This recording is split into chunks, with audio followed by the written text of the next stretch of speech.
Halo pemirsa, berjumpa lagi dengan kami di One News International TV One Newscom. Presiden Amerika Serikat Donald Trump mendapat kecaman keras oleh sekelompok orang yang diduga pro-Palestina saat mengunjungi salah satu restoran di Washington, D.C. Mereka mengejar dan meneriakkan Trump sebagai bentuk protes atas kebijakan yang dianggap kurang serius dalam menangani genjatan senjata Gaza. Informasi lainnya pemirsa, gelombang protes meledak di Prancis usai Sébastien Lecornu dilantik sebagai Perdana Menteri kelima dalam 2 tahun terakhir. Ia menggantikan Francois Bayrou yang digulingkan melalui pemungutan suara di parlemen. Selengkapnya hanya di One News International TV One Newscom.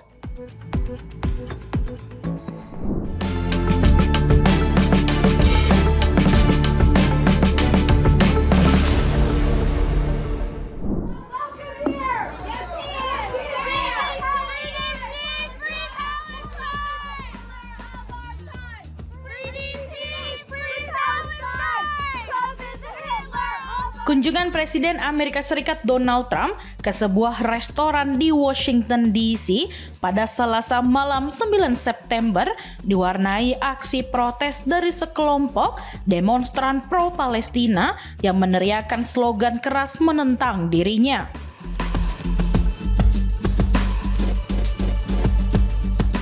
Para pengunjuk rasa berteriak menyerukan pembebasan Palestina atau Free Palestine dan menyamakan Trump dengan Hitler masa kini.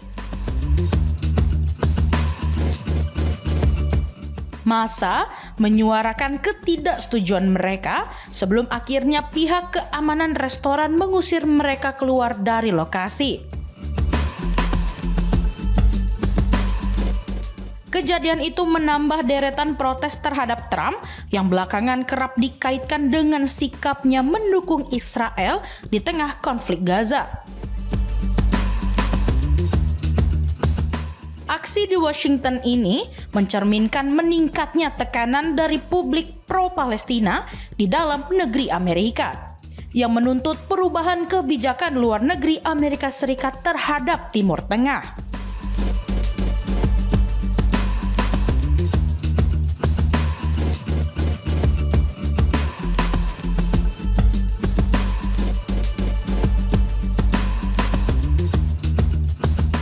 Sementara itu, Reuters melaporkan bahwa lokasi kejadian telah diverifikasi dengan mencocokkan detail interior restoran, seperti tata letak bangunan, meja, lampu gantung, hingga lukisan di dinding yang sesuai dengan arsip foto sebelumnya.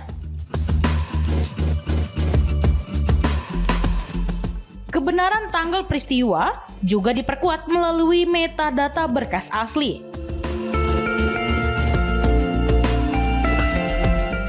Demonstran serupa tercatat beberapa kali muncul di berbagai kota besar Amerika Serikat sepanjang 2024 hingga 2025, terutama saat pejabat tinggi Amerika Serikat menghadiri acara publik. Para pengunjuk rasa menilai Washington telah berpihak pada Israel dan kurang serius mendorong gencatan senjata yang permanen.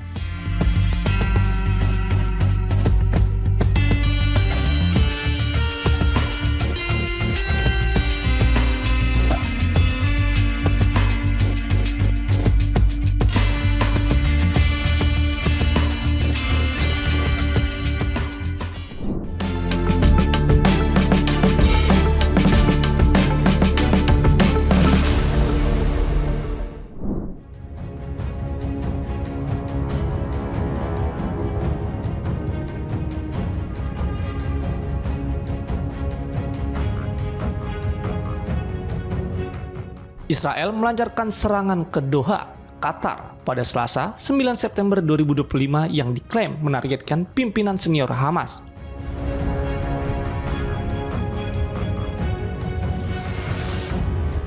Serangan ini menandai eskalasi baru dalam konflik antara Israel dan Hamas, serta memperluas cakupan operasinya keluar wilayah tradisional konflik. dengan menyasar tokoh-tokoh Hamas yang beroperasi dari luar negeri.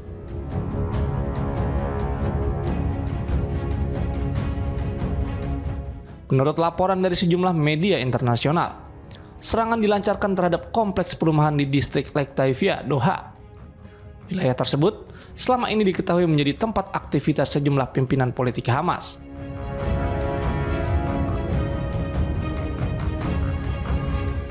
Beberapa sumber menyebut bahwa para pemimpin Hamas saat itu tengah melakukan pertemuan internal guna membahas perkembangan proposal gencatan senjata yang dimediasi oleh Amerika Serikat dan Qatar.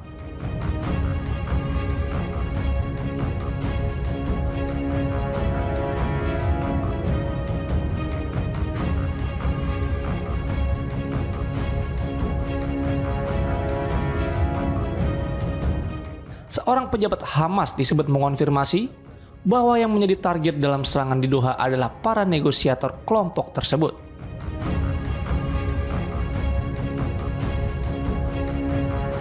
Sehari sebelumnya, kepala tim negosiator Hamas, Khalil Al-Hayya, diketahui melakukan pertemuan dengan Perdana Menteri Qatar, Sheikh Mohammed bin Abdul Rahman Al Thani.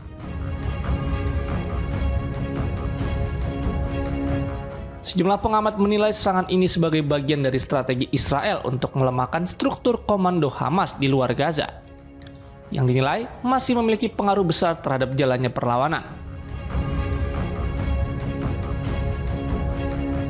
Langkah ini juga menunjukkan bahwa Israel bersedia memperluas cakupan operasinya ke wilayah yang sebelumnya dianggap netral, atau bahkan berperan dalam upaya mediasi.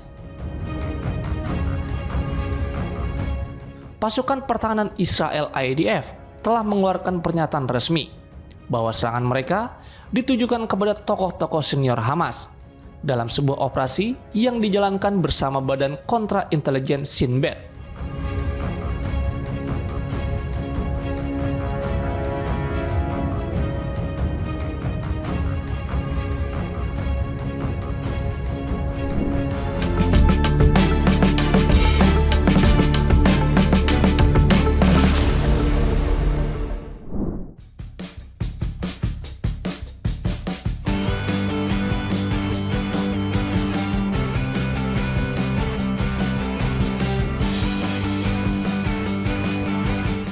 Apple resmi mengumumkan peluncuran iPhone Air, model terbaru dengan desain lebih ramping dan teknologi terkini, dalam acara tahunan peluncuran produk pada Selasa, 9 September 2025. Perangkat ini dibanderol mulai dari $999 Amerika Serikat atau sekitar 15,9 juta rupiah, dan diklaim sebagai iPhone paling tangguh yang pernah diproduksi perusahaan teknologi asal Cupertino tersebut. Menurut keterangan resmi perusahaan, iPhone Air akan menggunakan chip A19 Pro yang telah dirancang khusus untuk meningkatkan efisiensi energi dan kinerja. Prosesor tersebut juga dioptimalkan untuk mendukung desain baterai berkapasitas tinggi, namun berukuran lebih tipis, sejalan dengan tampilan perangkat yang lebih ringan. CEO Apple, Tim Cook, menyebut model ini sebagai salah satu inovasi besar tahun ini, dan menyatakan bahwa iPhone Air akan memberikan pengalaman pengguna yang berbeda dibanding generasi sebelumnya.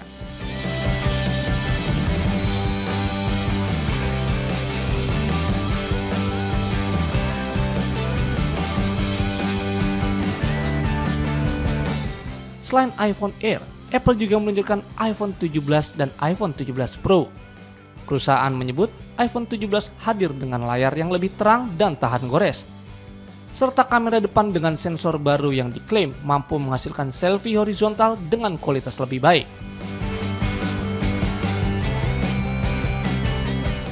Model dasar iPhone 17 kapasitas 256GB dipasarkan dengan harga $799 Amerika Serikat atau sekitar 12,8 juta rupiah. Sama dengan harga iPhone 16 tahun lalu, namun dengan kapasitas penyimpanan 2 kali lipat.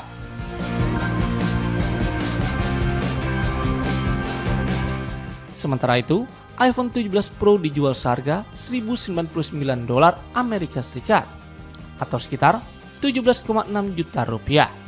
untuk kapasitas 256 GB tanpa menyediakan versi dengan kapasitas lebih kecil seperti tahun sebelumnya.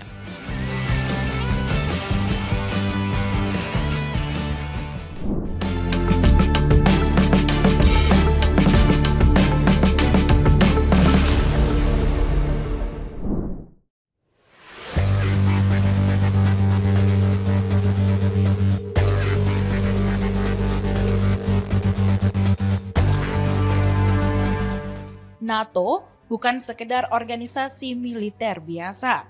Dibentuk pada 4 April 1949, aliansi ini lahir di tengah ketegangan Perang Dingin untuk menjamin keamanan bersama negara-negara Atlantik Utara. Sejak berdiri, NATO terus menyesuaikan diri dengan tantangan baru, dari ancaman militer tradisional hingga konflik modern dan serangan cyber.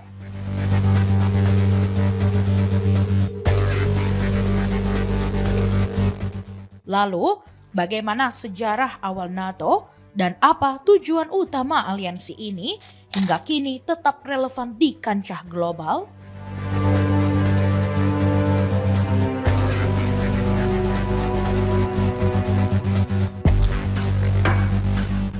NATO atau North Atlantic Treaty Organization resmi berdiri pada 4 April 1949. Aliansi ini dibentuk oleh 12 negara pendiri, yaitu Amerika Serikat, Belgia, Belanda, Denmark, Inggris, Islandia, Italia, Kanada, Luxembourg, Norwegia, Prancis, dan Portugal.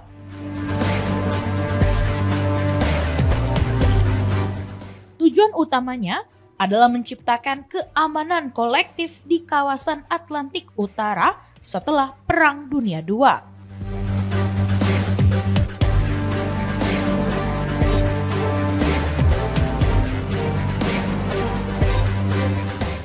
Prinsip dasar NATO tertuang dalam Pasal 5 Traktat Atlantik Utara, yakni jika satu negara anggota diserang, serangan itu dianggap sebagai serangan terhadap seluruh anggota.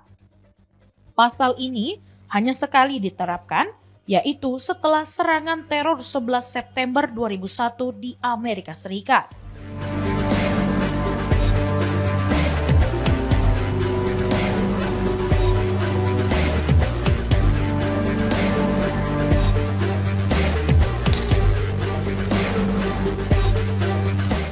Seiring waktu, NATO terus memperluas keanggotaan dan strategi militernya.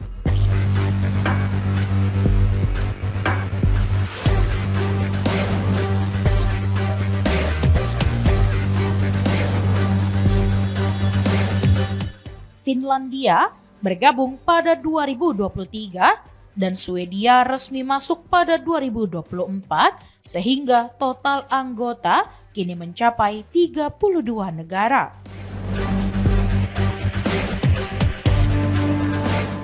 Aliansi ini juga menghadapi tantangan baru, termasuk konflik modern, ancaman cyber, dan ketegangan geopolitik global.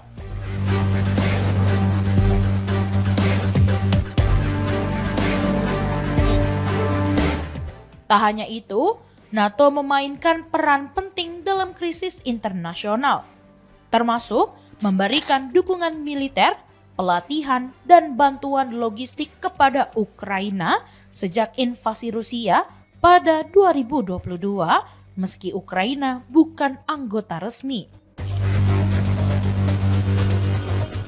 Dengan prinsip kolektif dan adaptasi terhadap tantangan baru, NATO tetap menjadi salah satu pilar utama keamanan internasional hingga saat ini.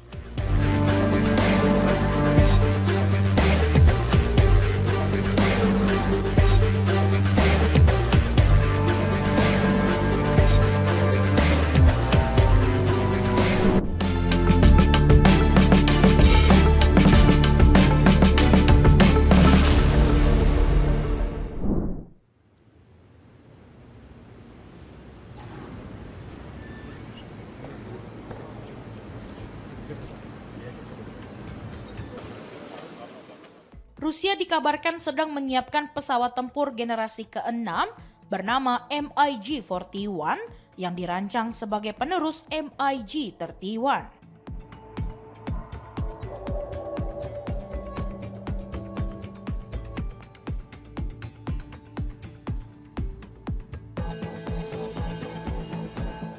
Kabar ini mencuat pada Februari 2025 dan menarik perhatian media internasional.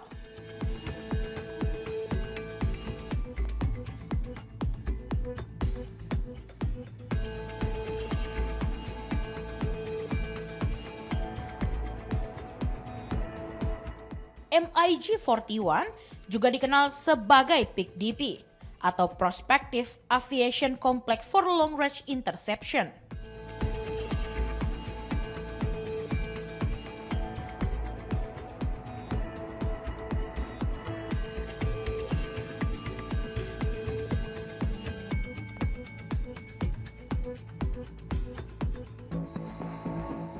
Disebut mampu terbang dengan kecepatan hipersonik, memiliki teknologi siluman, dan beroperasi di ketinggian ekstrim.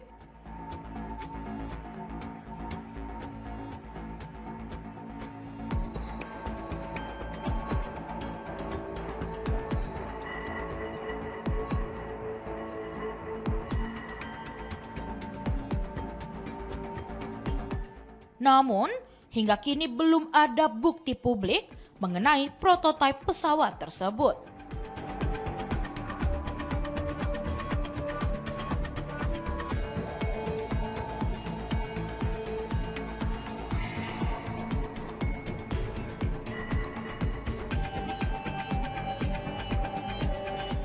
Para analis pertahanan menilai proyek ini masih berada pada tahap konsep dan riset awal.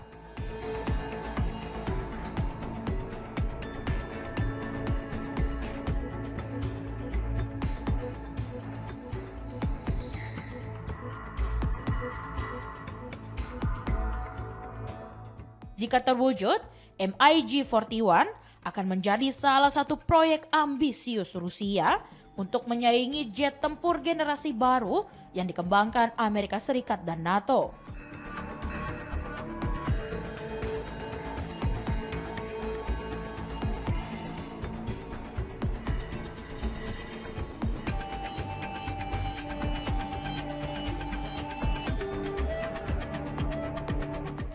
Tantangan utama proyek ini bukan hanya soal teknologi, tetapi juga pendanaan dan kondisi politik Rusia yang diyakini akan menentukan keberhasilan pengembangan jet ini.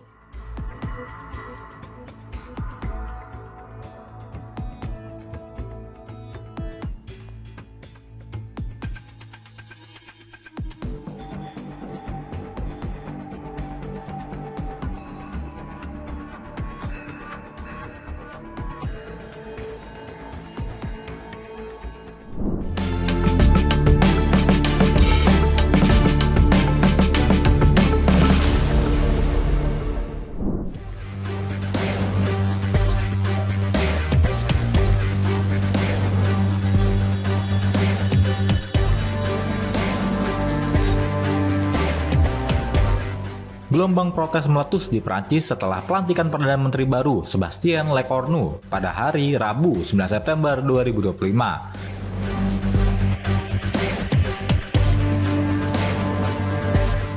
Presiden Prancis Emmanuel Macron memilih Sébastien Lecornu sebagai Perdana Menteri kelimanya dalam 2 tahun terakhir.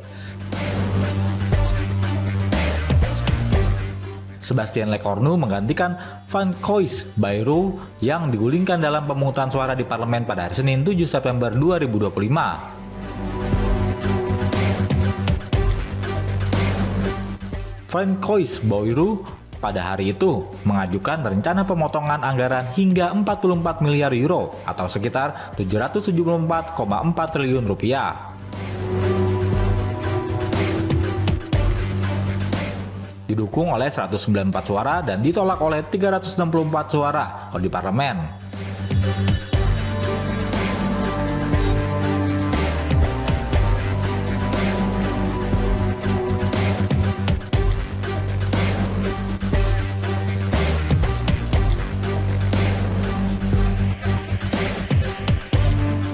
Sebelumnya, Bayrou mengatakan pemotongan anggaran itu diperlukan untuk mengurangi utang nasional Prancis. Sébastien Lecornu menyampaikan pidato singkat setelah pelantikannya dengan mengatakan pemerintah perlu lebih kreatif, lebih serius dalam kerja dengan oposisi. Selain itu, ia mengingatkan bahwa kadang perpecahan tidak bisa dihindari. Ia yang sebelumnya pernah menjadi Menteri Pertahanan menghadapi tantangan bagaimana mengarahkan anggaran 2026 yang efisien melalui parlemen karena utang nasional yang besar. Prancis mengalami defisit 5,8% pada tahun 2024 dari PDB.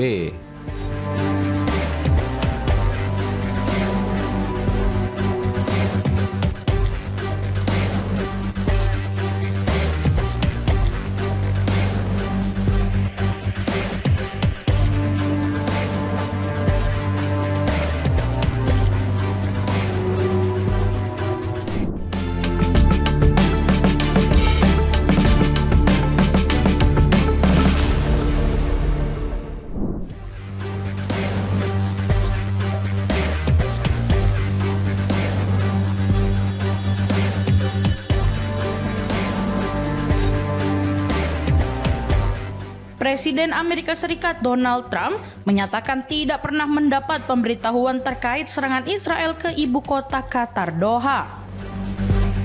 Ia menegaskan ketidakpuasannya terhadap tindakan militer tersebut, meski tetap menekankan pentingnya pembebasan sandera Hamas.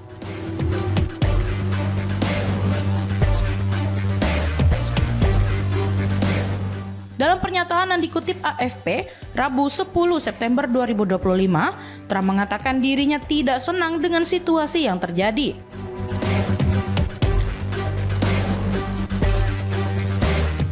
Menurutnya, tujuan utama tetaplah mengupayakan kepulangan warga Israel yang disandra Hamas, tetapi insiden seperti serangan ke Doha tidak seharusnya terjadi.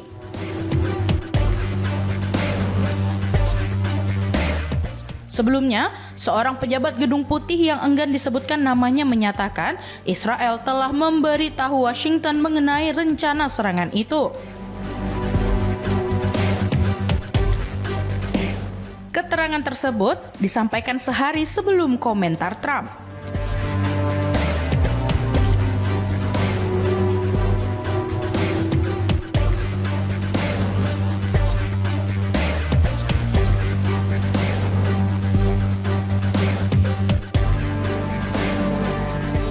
Sementara itu, Perdana Menteri Israel Benjamin Netanyahu menegaskan bahwa operasi militer ke Doha merupakan keputusan independen Israel.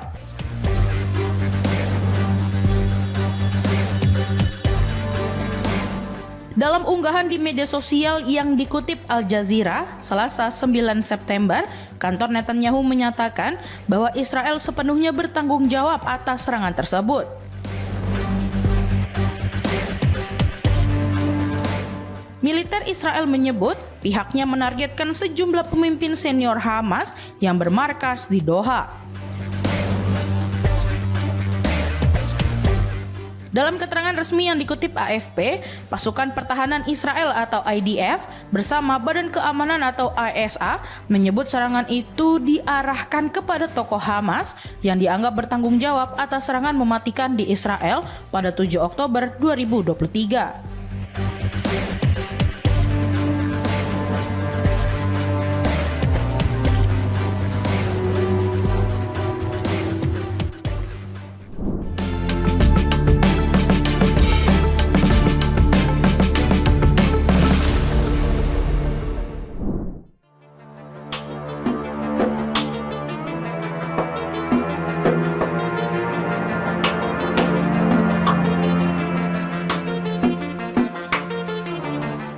Global Summer Flotilla adalah gerakan independen dari 44 negara yang membawa bantuan untuk menembus blokade Gaza sebagai aksi menentang kelaparan dan genosida.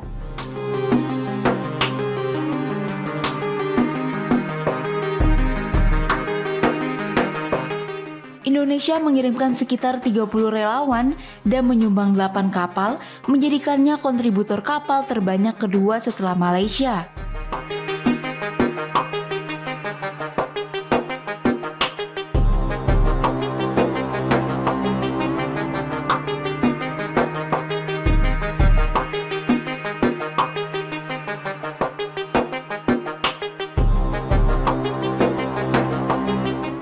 Meskipun terjadi insiden pada salah satu kapal flotila, Koordinator Indonesia Global Peace Convoy memastikan seluruh 30 relawan WNI dalam kondisi aman. Kedutaan Besar Republik Indonesia di Tunisia memberikan dukungan proaktif termasuk menyiapkan rencana evakuasi dan pendampingan hukum jika relawan ditangkap. Para relawan WNI menunjukkan solidaritas dan tekad mereka untuk mendukung perjuangan bangsa Palestina yang merupakan perwujudan dari misi kemanusiaan. Demi keamanan, posisi kapal dan jadwal keberangkatan flotila dirahasiakan oleh panitia, bahkan dari para relawan sendiri sebagai bentuk mitigasi risiko. Meskipun menghadapi situasi berisiko, para aktivis termasuk relawan Indonesia tetap teguh melanjutkan misi mereka, mencerminkan makna sumut atau ketabahan. Tujuan utama para relawan adalah menembus blokade dan mengantarkan bantuan vital seperti makanan, pakaian, dan obat-obatan yang sangat dibutuhkan warga Gaza.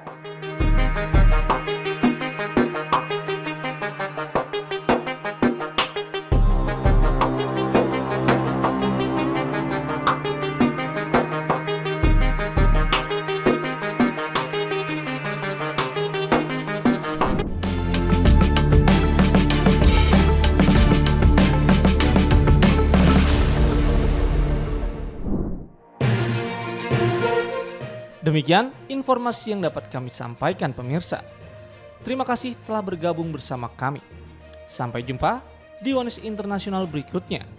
Setiap pukul 8 malam hanya di kanal YouTube TV One Newscom.